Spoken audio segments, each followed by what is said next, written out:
This video covers some of the basic procedures for getting a patent in the United States, and a few things you should consider after you are granted one. Right up front, I feel the need to give you this warning. The goal here is not to have you feel so comfortable with the patent process that you can navigate it yourself without a lawyer. Indeed, that is just the opposite of what I want to achieve.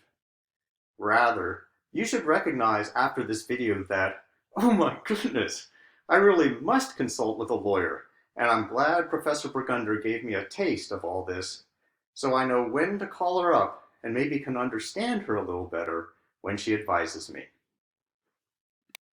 The first slide is about patent ownership. And so I guess it should not come as a surprise that the inventor or inventors are the ones who initially own the patent. But I'm sure you are asking, well, what if I work for a company and I develop the invention while working there? Doesn't the company own it then? At the end of the day, the answer is going to be yes. But let's drill down for a moment why this is so. To start, there may be times when you are hired specifically to develop an invention or work on a particular project. If you happen to create a patentable invention under these circumstances, then under the patent statute, you may be legally required to assign your patent rights in the invention to the company. Okay, I've informed you about this, but believe me that in reality, this doesn't usually matter because most companies will have provisions in your employment contract where you agree to assign your invention rights to the employer.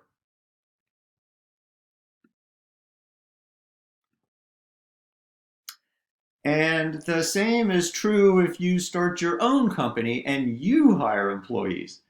You will probably have them sign agreements where they promise to assign their creations to your business.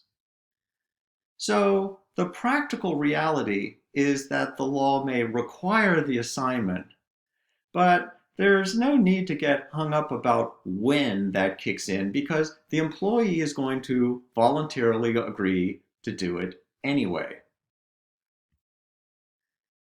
Now, I want to give you some idea about how far employers may try to reach through typical employment agreements. And I have tons of examples here, but this is one that Chevron used a few years back. So let me see. One of the sections is titled Assignment of Inventions. And I will read just a little of it to give you the general idea. It says, I hereby agree to assign to Chevron my interest in any and all inventions, original works of authorship, developments, concepts, improvements, designs, discoveries, ideas, trademarks, or trade secrets, whether or not patentable, which I may conceive or develop or reduce to practice during the time I am in the employ of the company, except as provided in section 2E below. So this is a very typical provision, and it effectively says that I promise to assign to Chevron anything that I think of while I am employed by the company. And it's not just finished inventions, but anything learned during development, along with matters not even related to or covered by patents, such as ideas, discoveries, copyrightable expressions, or whatever. And also notice that it doesn't refer to creations developed while at work, but rather it's during the time that I am employed. So this means that the general provision even applies to things conceived or created at home. And so that might feel like overreaching to you, but that's the way it is. Unless you are in a state that specifically limits how much a company may grab through an employment agreement. That's actually what the exception in Section 2E provides. Section 2E states that the provisions of the agreement requiring assignment of inventions do not apply where prohibited by law. It then goes on, I'm quoting, for California-based employees. And I'm going to read this because it will be pertinent to most of you. For California-based employees, I understand that the provisions requiring assignment do not apply to any invention which qualifies under Section 2870. So this is that convoluted law that I probably had you look at in the reading. And so the agreement here actually spells it out. It says Section 2870 applies to inventions I develop entirely on my own time without using my employer's equipment, supplies, facilities, or trade secret information, except for those inventions that either, one, relate at the time the invention is conceived or reduced to practice to my employer's business or actual or demonstrably anticipated research or development of my employer, or two, result from any work performed by me for my employer. So, while I'm trying to find my place here, there we go, there's an arrow. All right, so there are a lot of double negatives here. But the upshot is that the company cannot grab things that have no relation to what the company is doing and are created away from work on your own time and with your own materials. So that gives you a little breathing space to maybe do some of the offbeat, Shark Tanky entrepreneurial things on the side without having to hand them over. But be careful, because they still have to be totally unrelated to potential company initiatives. And I cannot overemphasize that from the employee's side, you were lucky to be in California, because most states don't have such limits, meaning that if you are not careful, the employer can take all of it, no matter what. Now, I want you to be particularly careful about the following kind of scenario, because it may be very pertinent to you when you take your next job. Many of you are entrepreneurs and are now working on some pretty cool industrial or architectural projects, or developing software or apps, or designing websites, or whatever. And you know what? Some of you will land jobs because your employers want the skill sets you have demonstrated in these pursuits. So let's just say you are working on a living wall irrigation system and are hired by Rain as an engineer. If you continue work on this system, even at home, after you take the job with Rain, you might inadvertently assign the rights in the inventions to the company by signing the employment contract. So I just can't emphasize this enough. Read contracts carefully before signing them. And if I were you, I would want to make it clear up front that I am not assigning any rights to my living wall irrigation system to the company. Actually, most good employment contracts have a section that specifically gives you an opportunity to state that certain projects are excluded from the assignment provision. And so this would be a good place to take care of this issue. For instance,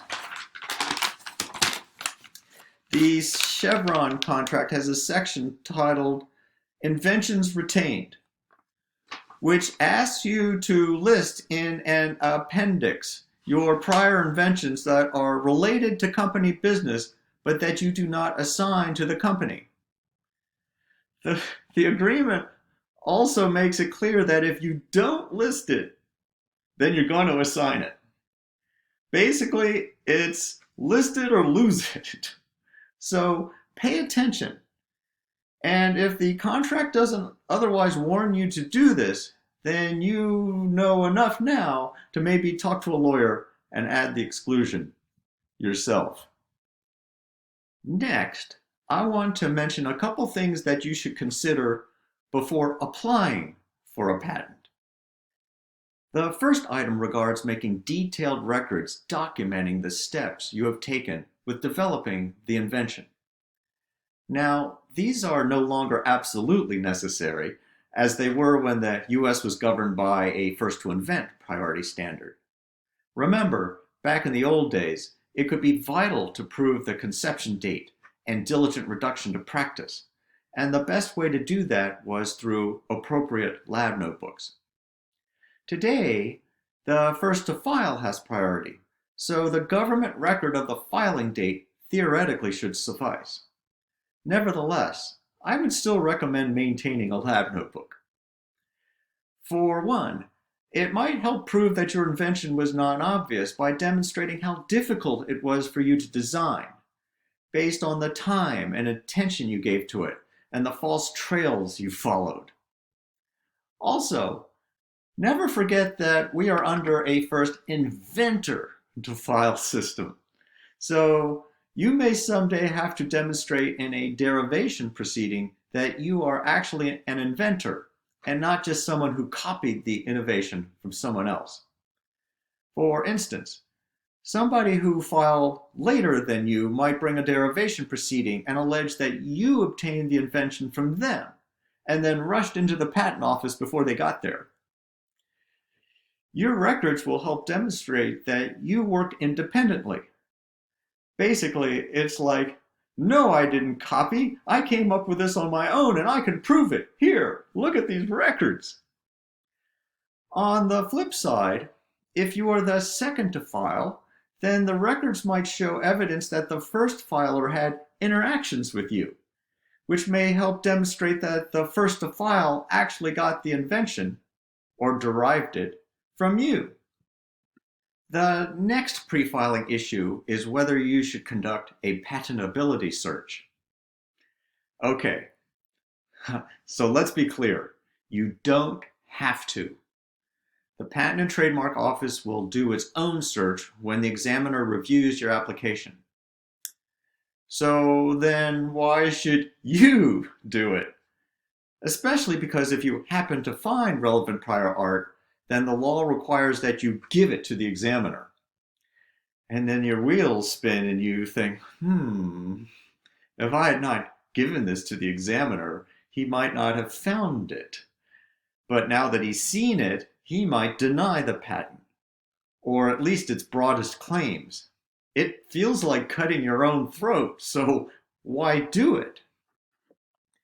Well, before explaining why I still would recommend it, I just want to comment about what we mean by a patentability search.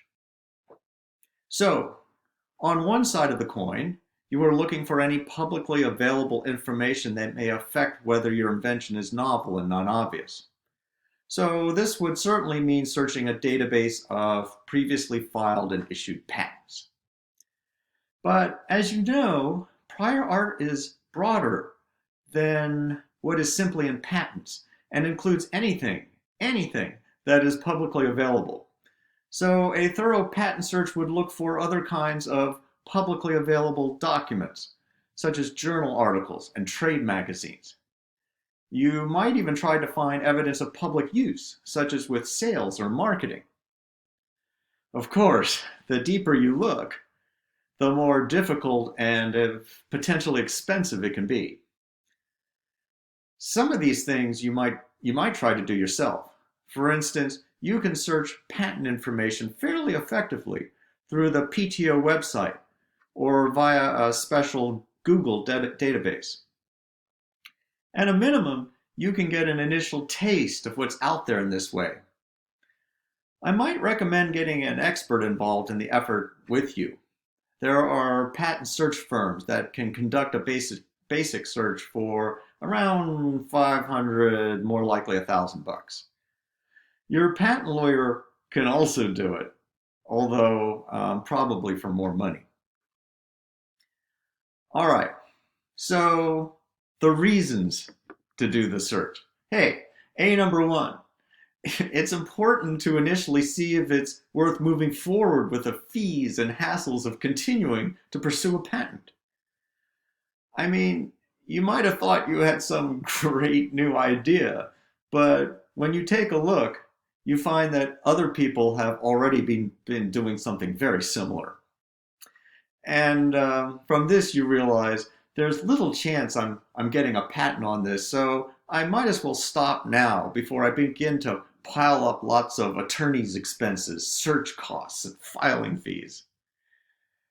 And while I'm thinking about it, it's a good idea to search patent files before launching any new product, even if you're not interested in getting a patent yourself, just to make sure you won't be stepping on someone else's patent toes before proceeding.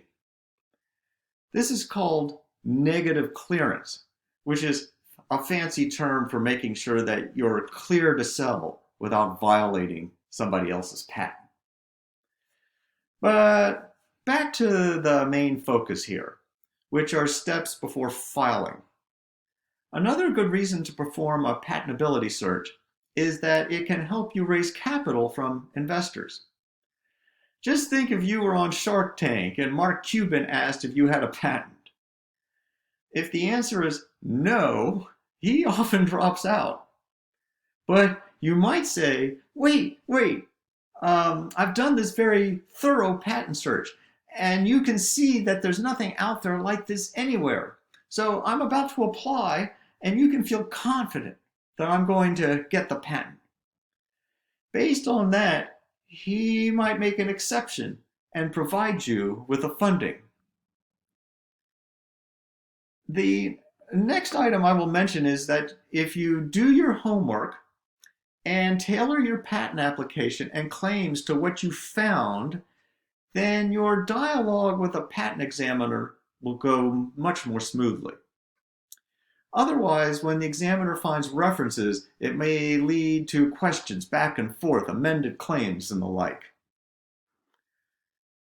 Okay, I put the final reason in red on the presentation slide because it is counterintuitive but extremely important.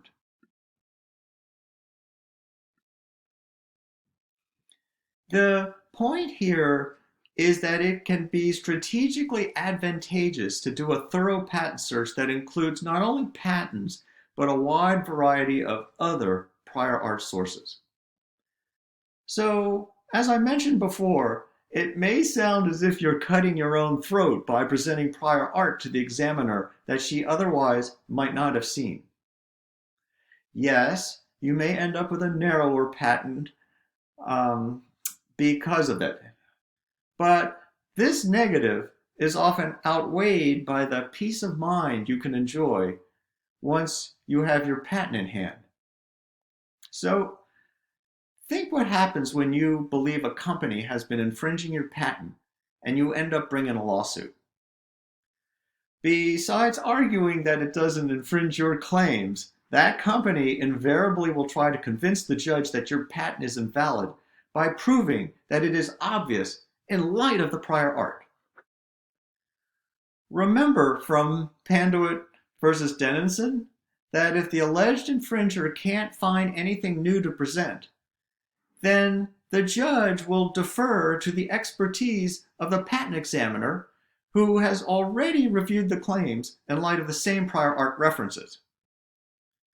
On the other hand, if the company does uncover a new source, then all bets are off. The judge is going to say, the examiner didn't see this, so I guess I'm going to have to figure this out on my own. This, of course, then opens the door for the judge to see things the other way. Later on, we're going to address a case that Amazon brought against Barnes & Noble for infringing its patent on a one-click order process. Barnes and Noble found several prior art references that were not seen by the examiner, and this ultimately took much of the teeth out of Amazon's negotiation position. In a nutshell, once you have a patent based on a comprehensive search, then you can essentially take a go ahead, make my day attitude with anyone who dares to even raise the possibility of invalidating the patent. Trust me, you're going to sleep better at night if you do this.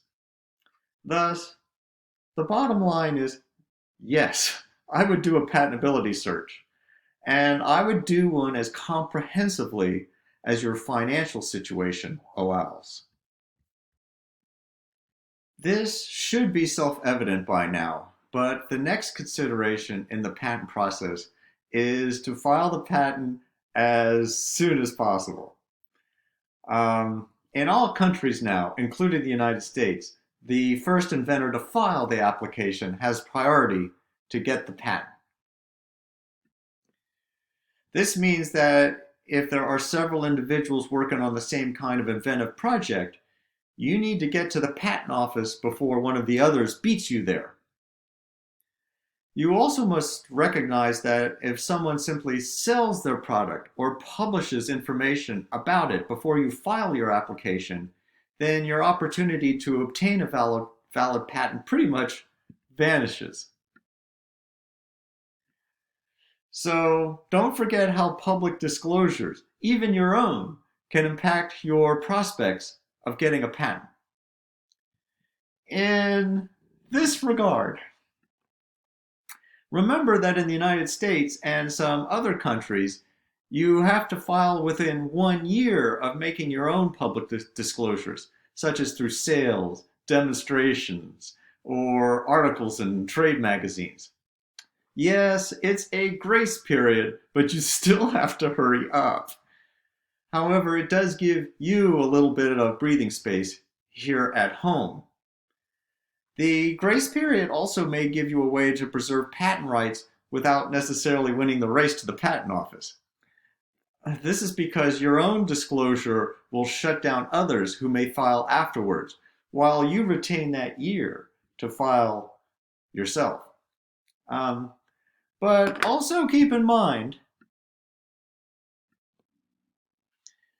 that some countries have shorter grace periods or don't provide one at all, and thus this strategy may be problematic. We will discuss this more when we cover international patent issues, but just recognize now that if you publicly disclose before filing, you may lose your ability to get valid patents in several other important countries, such as in Europe. For this reason, filing early before anyone else and before any publications, even by you, is the safest course of action. Fortunately, there is a mechanism that makes it easier to snag an early filing date in the United States.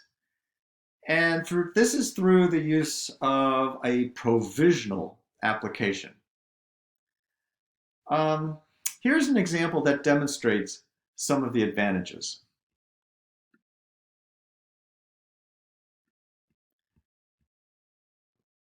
Let's say that I went to a trade show with my innovative new product, and it was a big hit. I got lots of orders, and after 7 months, I begin to think, I wonder if I should explore getting a patent for this. So I find an attorney, and he says, yeah, I can see how you might benefit from patent protection here, but we only have 5 months of your grace period left to file. And to be honest, this is a complicated invention. So I don't know if I can do an appropriate job with drafting the full application in that remaining time. Fortunately, a provisional application provides a solution. A provisional application has much of the same information as a regular application. However, one big difference is that you don't have to submit the claims with the provisional, which are often the most difficult elements to define. After all, they stake out your exclusive rights with the technology. So you want them to be as broad as possible without stepping into the prior art. For this reason, the attorney can typically do a reasonable job completing a provisional application in significantly less time than the regular one. The filing fee is pretty easy to swallow too, less than $100 for a small company. So here's the deal. When you file the provisional application, this filing date counts as long as you file the full application, which includes the claims, within 1 year. So, as long as my attorney files the provisional application within those remaining 5 months, then he will have another year after that to thoughtfully construct the claims and file the full-blown application. Assuming he files the regular application in time, then the file date of the provisional application will count for the purposes of the grace period. And just for terminology's sake, when the full application here is filed within the 1 year period, we say that its priority or effective filing date is the date that we submitted the provisional application. The same goes when your goal is to beat other inventors to the PTO filing station. It's just easier to get there more quickly by drafting a provisional application and then following up with a regular application within a year. So I have some hypotheticals that we will go over in the class session to make sure all of this is clear. And note that when we address international issues, the provisional application also will help to gain priority overseas and deal with the shorter grace periods that many other countries provide. Okay, there's one final thing I want to point out here. Although drafting the provisional application is easier than completing the regular one, I still do not recommend doing this on your own without an attorney. One reason is that the description of the invention in the provisional application has to be sufficiently instructive to ultimately support the claims that you make in the regular application. Otherwise, the provisional filing date won't count. Thus, it's best to do this all correctly from the very start, and that often means with an attorney. The next topic is about the confidentiality of information submitted to the Patent and Trademark Office. So, when we're all done with patents, we're going to spend a couple days addressing trade secrets. It probably should not surprise you that an important requirement for protecting information as a trade secret is that the information actually be secret. So, one of the bargains one makes when choosing the patent route is relinquishing the secrecy that veils the information, and thus any prospect of trade secret protection. In exchange, though, you get legal control over the publicly disclosed information that is claimed in the patent. Inventors seeking patents often care what happens to the information submitted to the PTO should the office refuse to grant the patent. It's like, okay, here are my big secrets regarding this invention, and I'm willing to give them up to get the patent. But then the PTO denies the patent due to the lack of novelty, its obviousness, or whatever. So now I would like to try to preserve whatever advantage I might be able to keep through the trade secret route. I sure hope that the PTO kept the information under wraps while it was still reviewing my application and before it denied my request for a patent. Did they do that? The answer is maybe. The default rule is that the PTO will keep the information secret for 18 months after the effective filing date of the application. and then the office will make the contents available for public viewing. And remember that the provisional application date becomes the effective filing date if you submit a regular application within 1 year. Thus, the provisional tolls the 18-month period if you decide to move forward with it.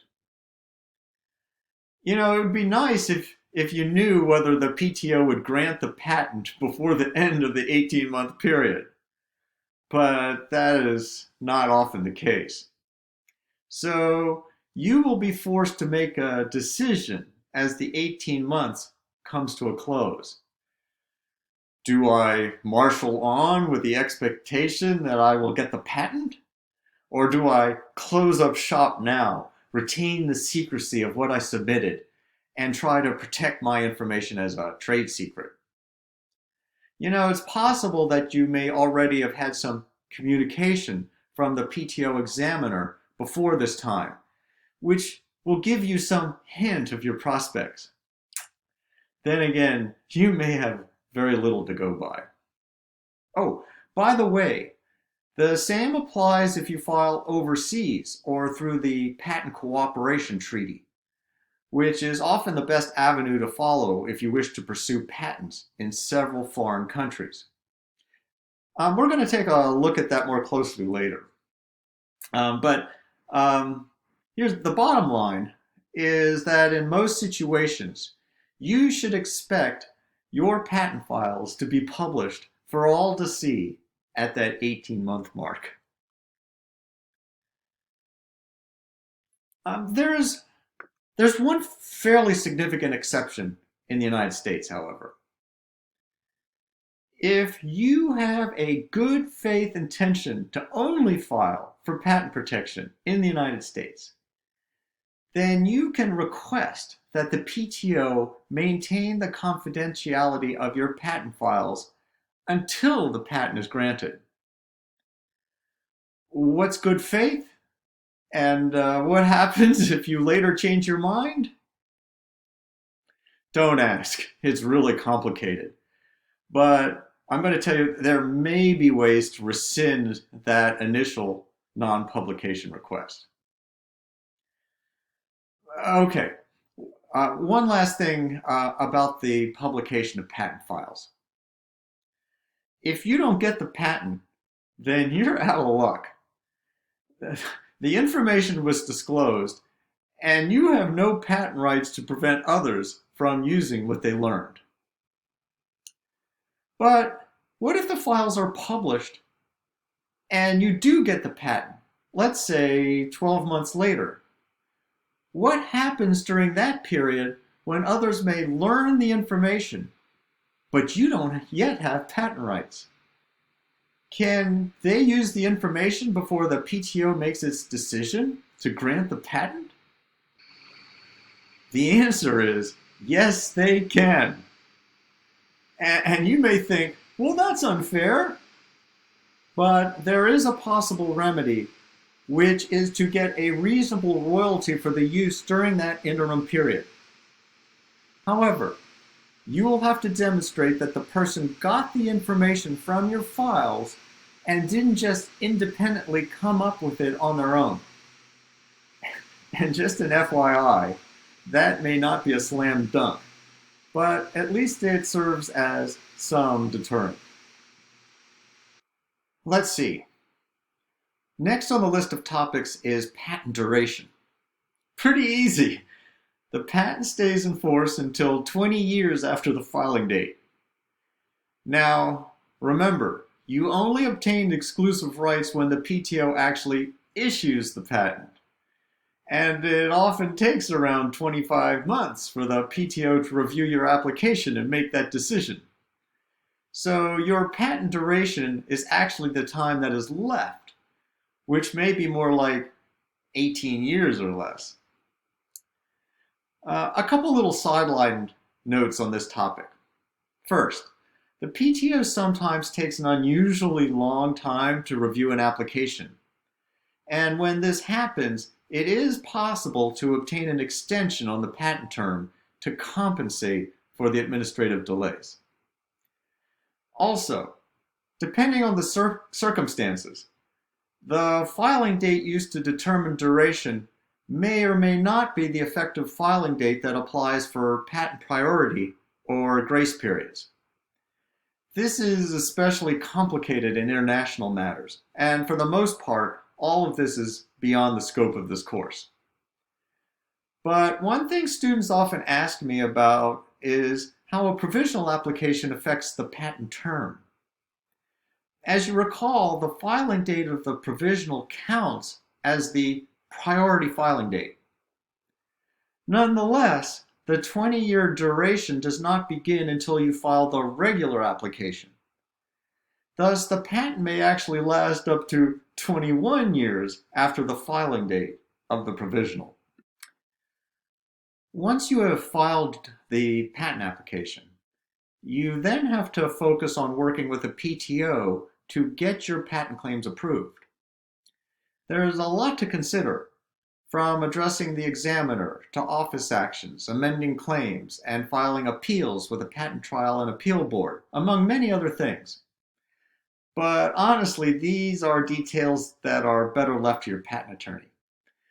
And so this is where I will leave them, and we won't be addressing them further in this class. However, I thought I might show you some of the fees you will have to pay to the PTO for engaging in the patent process and then maintaining your patent. And as I do so, you have to recognize that these pale in comparison to what it will cost for you to retain your attorney. Nonetheless, here on the PTO website are the fees for just about everything. All the way down to the cost for the number of claims and pages included in your application. So, just as a for instance, and let me see if I can pull this off. Let's look at the basic filing fee here.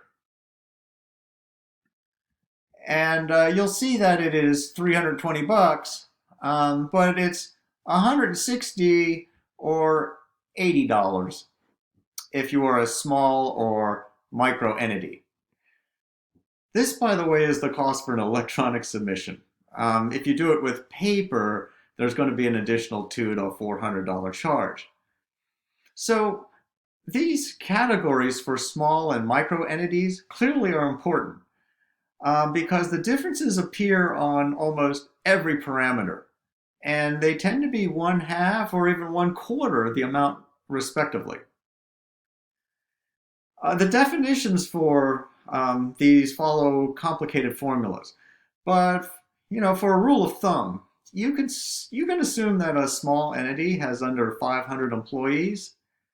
So most of you will at least fall into that category.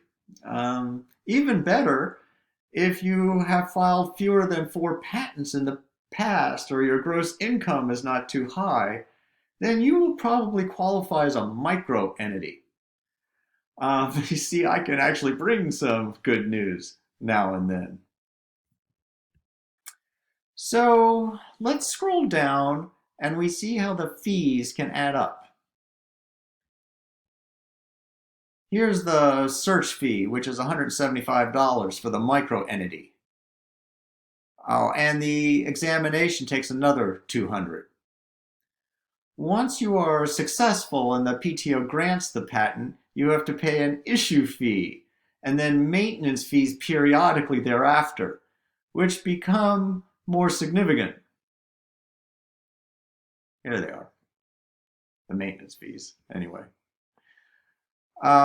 All told, these additional fees will total around $3,700 for your micro entity at the bare minimum. Anyway, I just wanted to give you an idea about some of the costs. Your attorney will obviously cost much more. Also, if you are involved in litigation or other such matters, then there are going to be lots of other fees to consider. Okay. So those are some of the important issues you need to consider while going through the process of getting a patent. Once you finally get one, you're going to think, finally, now I'm golden. Champagne, please. Make it Dom Perignon. and you have a reason to celebrate. You now have the exclusive right to make, use, and sell the invention claimed. But don't totally relax. It's not all good, as they say. Bad things can still happen.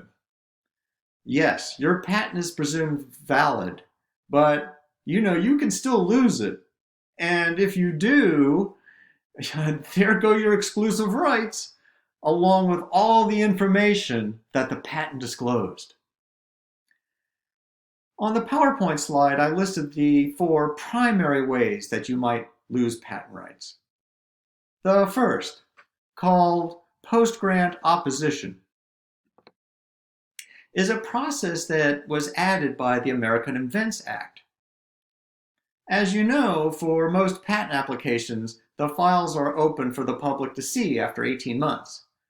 For the others, the files become public when the patent is granted. In either event, when the PTO issues the patent, there may be competitors or others in the field whose reaction will be something like, "Oh my goodness, how could the PTO make such a terrible mistake?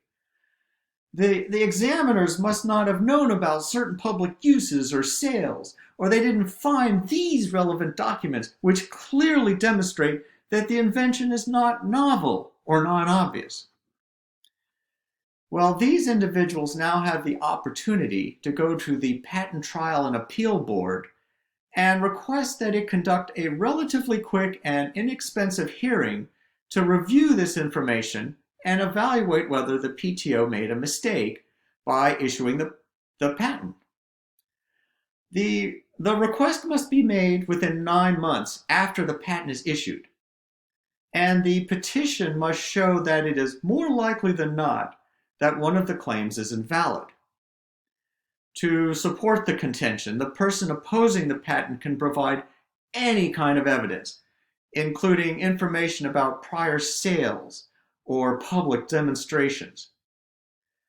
The board then must decide within a year, maybe a year and a half, and can invalidate a claim if the opponent shows by a preponderance of the evidence that it was inappropriately approved. So you can get a patent and wham, bang, you may immediately be faced with defending it in an opposition proceeding where you may possibly lose what you had so recently celebrated, along with all that money and all that information to boot.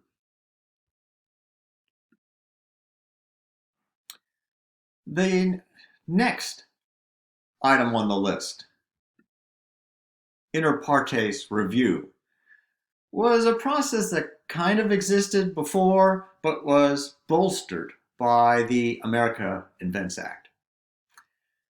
It's similar to the opposition proceeding, but it is intended to be used after the initial 9-month opposition period.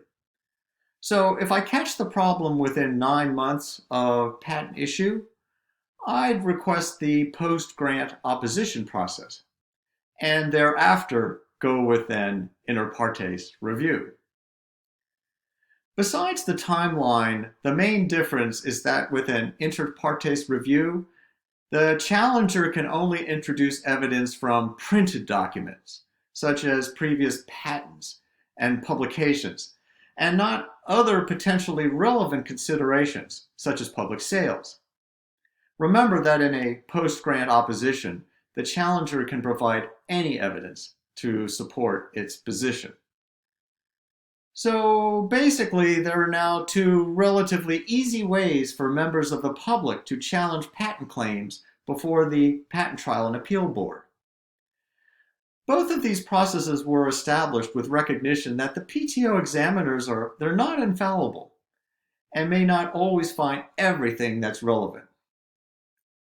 In fact, we will soon address the debates with computer-related inventions and internet business methods, And opponents often point to information deficiencies and related mistakes made by patent examiners with these technologies. Post-grant oppositions and inter partes review procedures are ways for the public to correct those mistakes so that the patent owners cannot wield unwarranted control over inventions that they did not legitimately create. So, in this regard, they do provide public benefits. But before moving on, I have to tell you that some of the ways that challengers have used inter partes review procedures have raised ethical concerns. For instance, I recall stories about a hedge fund run by Kyle Bass, I think, that sought to find potentially vulnerable pharmaceutical patent claims and then shorted the stock of the companies that owned them, which means it essentially placed a financial bet that the stock price would fall in the future. The fund would then institute an inter partes review of the patent, and if successful, the stock price would drop, making the short sale very profitable. In fact, the stock might drop based solely on the announcement that the patent was being challenged, which alone could do the trick. Anyway, there are definitely good things to say about the impact of these procedures, but there may be dark sides as well. The third method I've listed here does not arise all that often. It's called ex parte reexamination. The ex parte component means that this evaluation is conducted by the PTO without the active involvement of third parties in the substantive review of the patent. Having said that, the process begins when somebody requests the reexamination based on a substantial question about patentability. A panel of PTO examiners then reconsiders the scope of the patent in light of the new evidence and makes a decision about the validity of the claims. The last item on the list is perhaps the scariest because it often results when you are on the offensive against someone who you believe is infringing your rights. Always remember that when you sue somebody for patent infringement, they often will not just roll over, but instead dig in their heels and raise arguments why your allegations are wrong. First, you can expect them to say that they are not violating your claims. But on top of that, they may try to convince the judge that your patent is not valid, as Ram did with the golf ball and Dennison with the cable ties. We'll also see shortly how this works when Amazon sued Barnes & Noble for infringing its one-click shopping patent. Under litigation here, I also included a scenario where the accused patent infringer actually may bring the lawsuit. How does this happen? Well, you believe another company is violating your patent rights, so you send them a nasty letter accusing them of infringement and demand that they agree to some royalty or you will bring suit. They disagree with you, but you persist with letters and litigation threats. To end what they perceive as harassment and the cloud you are putting on their business, they then go to a judge and request a ruling that they don't violate your patent rights. This is called a declaratory judgment. And you can see that to reach a decision, the judge may be asked to appraise whether your patent is invalid. My final, PowerPoint slide for this video mentions the most important remedies that a patent holder may seek for infringement. Damages. refers to the amount of money one can get. And as I have mentioned before, the numbers can be extremely high, potentially topping $1 billion. So, how do we arrive at numbers like this? Well, basically, you are entitled to any amount of money that you can prove you lost due to the infringing conduct. And I mean almost anything you can come up with, including the profits on lost sales, the lower prices you had to accept, lost sales of accessories, or whatever you can prove. And beyond this, when you can't fully account for the lost profits, you at least can get a reasonable royalty for the sales that the competitor made. That is, if you had come to me as you should have, we would have reasonably agreed to the following royalty terms for your unit sales. And so this is what I lost because you didn't respect my rights. In addition, a judge may award up to 3 times the amount of the damages when the infringer engages in egregiously willful conduct. Just as one startling example, in 2020, a district court judge ordered Cisco Systems to pay $1.9 billion to Central P-toll Networks for infringing a cybersecurity patent. Central P-toll proved that its actual damages from the infringement were around $750 million. However, the judge determined that Cisco's infringement was willful, and so multiplied the damage award by 2.5 to reach the total. Of course, Cisco has appealed, so this bears watching. Besides wanting compensation for your monetary harm, you also want the infringer to stop the bad behavior. To ensure this outcome, you will ask the court to issue an injunction, which prohibits the further sale of infringing products or services without permission. And the way they will then get permission is to come to you on their hands and knees and offer an acceptable price. In the old days, you could count on a court to routinely issue an injunction. On first blush, it seems only logical. After all, a patent gives the exclusive right to make, use, or sell an invention. If the defendant, by definition, will violate your exclusive rights by continuing with its behavior, then the judge should require this person to stop. But you can no longer count on a court issuing the injunction, ever since a Supreme Court case involving eBay. Specifically, a company called Merck Exchange proved in court that eBay infringed one of its patents that covered an internet purchasing method. The trial court ordered $29.5 million in damages, but refused to issue an injunction. Here's the reason. An injunction is supposed to be an extraordinary remedy, and a court should impose one only if 4 conditions are met. One of them is that the aggrieved party will suffer irreparable harm if the violations were to continue. Another condition is that the money would not be adequate to compensate for that harm. The other 2 reasons actually don't matter here. So, Merck Exchange was a non-practicing entity, meaning that it owned the patent, but it didn't actually make anything. Rather, its business was simply licensing the technology.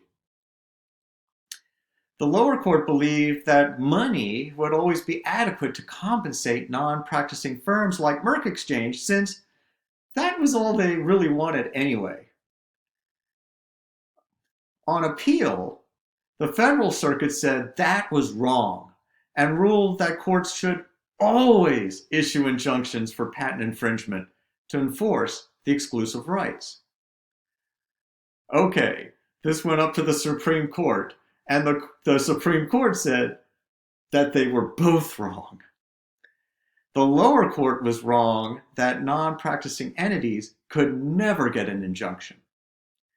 And the Federal Circuit was wrong that they always could get one.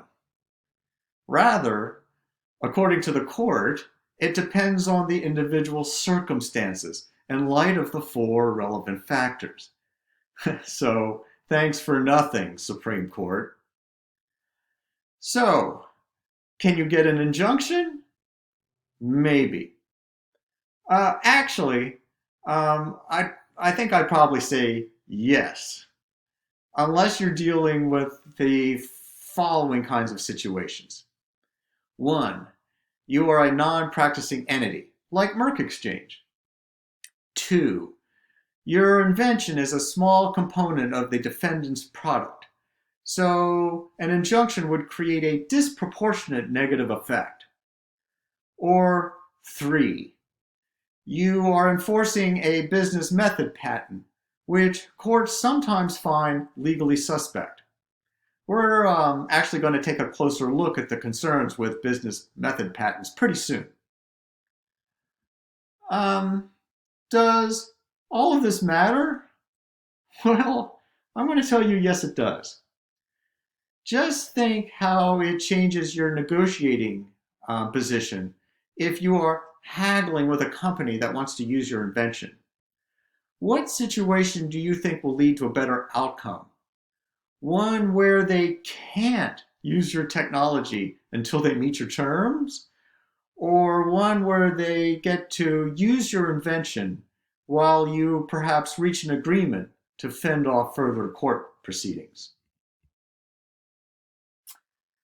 Well, that concludes what I want to address with patent procedures in the United States. We skipped a lot of important topics which may specifically interest you, and if so, I'm sorry. For instance, the nuts and bolts of dealing with the patent examiners, or how you write claims and determine what kinds of conduct infringes them. But remember, the goal is for you to see the big picture and how patents fit within an overall IP strategy. These other details, in my opinion, are better suited for your attorney. Okay, let's bring this to a close. Until next time, good day and good luck.